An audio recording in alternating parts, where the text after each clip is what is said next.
nahihiya na ako. Sobra na ako nahihiya sa pagka-DDS ko. Ang dami ko nang kinalaban, B. Tapos pag tinatanong nila ako, wala na akong may sagot. So, ang tendency, titingnan ko yung profile nila, titingnan ko yung mga itsura nila, at i-adominem ko. Ganyan yung ginagawa kasi ng propeta kong si Maharlika. Maharlika, you're my only prophet.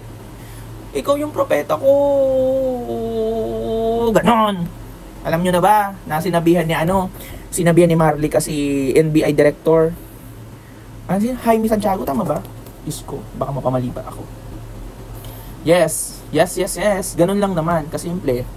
NBI Director. Paano mabigay ko sa inyo yung DNI.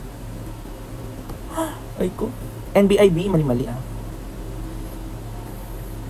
Guys, follow nyo na ako. Diyos ko. Okay, si Judge Jaime. Si Judge Jaime B. Santiago. Diba? NBI Director. Alam ang sinabi ni Maharlika, mamamatay tao daw. Grabe no, ang bunganga ng propeta nyo. Maharlika ang propeta ng DDS. Ganyan siya magsalita at yan yung ina-idol nyo. Diba? Sa klase, sino yung mga nabibigyan ng chances, diba? Na makapasa kapag hindi niya talaga magets yung mga subjects and then dumating na sa finals pero palagi paling bagsak. Sino yung mga nabibigyan? Diba? Yung mga mababait, mga tahimik, na desidido talaga matuto. Diba? Ganon. Hindi sila bobo. They are intimidated lang by those who are very noisy. Mga bida-bida. Pero pag tinanong naman ng teachers, wala man masyadong masagot. Limited yung knowledge. Sino yun? Yung mga bida-bida, wala namang laman, pero sobrang putak ng putak. Mga DDS. Yan yung mga nasa klase. Pero yung mga genius, tahimik lang sila, B. Di ba? Tahimik lang, simple lang silang magsalita, pero sapul na sapul. What do you think of Maharlika, yung propeta nyo? Ano siya? Sa 3 kinds of students in class. Diba? Siya yung kuda ng kuda, pero limitado yung kaalaman. Tapos pag natanong na, wala na. Kaya namang mga sa TRICOM, diba? Napaka-privilege nga nila magsalita kasi hindi naman naging stricto talaga yung TRICOM sa kanila.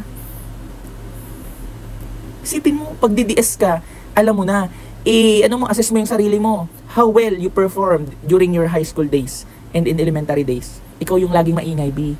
Ikaw yung laging inggitera. Kayo yung laging may napapatayo o nasabihan ng teachers na sobrang daming kuda, di ba? Pero kayo yung mga limitado lang yung kaalaman. Di ba? Tapos kayo yung mga mahihilig sa mga extracurricular para makapasa. Di ba? Kayo yung mga tamad mag-aral, tapos iniisip nyo lang na parang pag tinignan nyo lang, alam nyo na, may sarili kayong government, may sarili kayong paniniwala. At kayo yung mga nagmumura, kayo yung mga sumasagot sa mga teachers ng mga pabalang, kayo yung mga DDS, meaning kayo yung black sheep, talipunan. Yun yung DDS. As in, yan yung observation talaga natin. Sino bang matinong DDS? Sino bang maayos mag-explain na DDS? Di ba? Sino ba? Wala. Di ba sayang nga si Vic Rodriguez eh. Kahit pa paano si Vic Rodriguez, di ba? From BBM, may laman sana si Vic Rodriguez. May laman sana siya, no? Kaso nga lang influenced by DDS, influenced by Rocky, Maharlika. Si Rocky, paano mag-explain yan? Yan nga. Hindi pwedeng ganyan, B.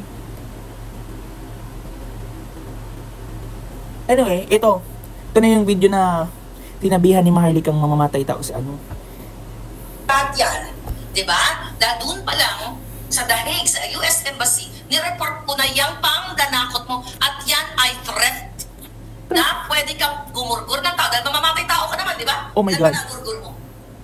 US Embassy, ulit. Nireport ko na yung pangdanakot mo at yan ay threat na pwede kang gumurgur ng tao dahil mamamatay tao ka naman, di ba? Ilan ba nagurgur mo? Shooter ka nga eh, may pag-ganon-ganon ka pa. Sabi dun sa... That doesn't mean na namamatay tao ka. Grabe siya magsalita, B. Ang propeta nyo, mga DDS. Share nyo to. Para malaman ng mundo na sinabihan ni Maharlika na mamamatay tao sa Santiago. Di ba? Hindi na to, hindi to opinion lang. She has conviction the way she says it. I mean, the way she said it. May conviction, B. Di ba? Ganun yung. In my opinion, siguro, mga baga na matatanggap-tanggap pa. Pero yung sasabihan mo na parang alam na alam mo at kilalang-kilala mo siya, and the very first place, hindi po kayo tinatakot, B. You are being warned. Pinapaalalahanan kayo. Diba? That you might face consequences of what you are doing. Ay, hindi nyo na nga ma-explain yung ano eh. Yung raw video na gumagamit si PBBM ng white substance. Tapos, ang mga statement mo, kapag merong event si PBBM, dumudugo daw yung bibig.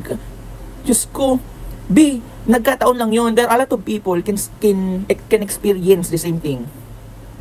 To, wala talang ka. Oh my God, Maharlika. Ano ba yun? Ba't ganyan kayo mag-isip? IPPU, sobra. Interview mo, magaling kang gumorgor, magaling kang maganyan. Yeah, show up na talaga kayo. Ngayon, mga talaga, mapanood ko yung katsutahan nilang interview.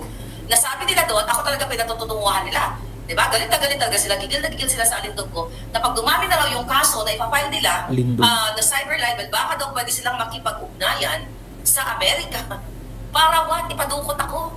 Wala namang ganun. Mga julul. Wala namang sinabing ganun.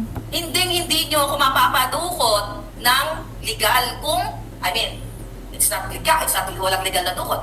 Ang sabi kasi nila, ni NBI Julul Director, pag marami na raw na isang pangkaso sa akin na cyber libel, baka daw pwede na silang makipag-ugnayan dito sa Amerika. Para what? Para ipa-extradite.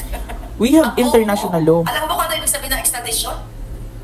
Ginawa mo pang bobo yung attorney? Ang isang tao kung citizen sa bansa niyo, mga julul.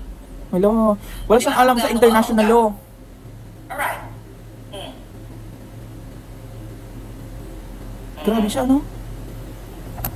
Wait a minute. Wala siyang kaalam-alam sa international law. Diba?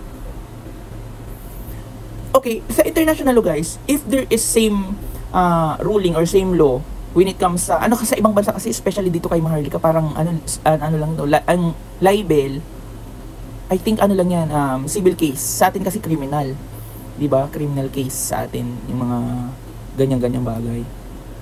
Okay. Pause ko muna, wait. Alright, guys. Yes, again, yung mga cybercrime, yung mga libelous acts or speech of Maharlika is considered lang talaga siya as civil. Kaya kala ng lola mo, super super happy siya, super safe siya. Pero hindi niya alam na when it falls sa other crimes, like siguro malalang incitement to sedition, well, definitely pwede na tayong mag-ask ng Interpol cooperation. May mga bagay-bagay pang pwedeng gawin. Relax ka lang, B. Bakit akala mo yung yung libel lang yung sa'yo? Yung cybercrime lang yung sa'yo? Cyber libel lang yung penile? No. Mali. Dami pa, B. Ang dami-dami pa eh. Kaya naghihintay lang tayo na magkaroon ng magkatugmang kaso dito sa Pilipinas at dyan sa'yo. Para mahuli ka na, B. Para naman at least ma-realize mo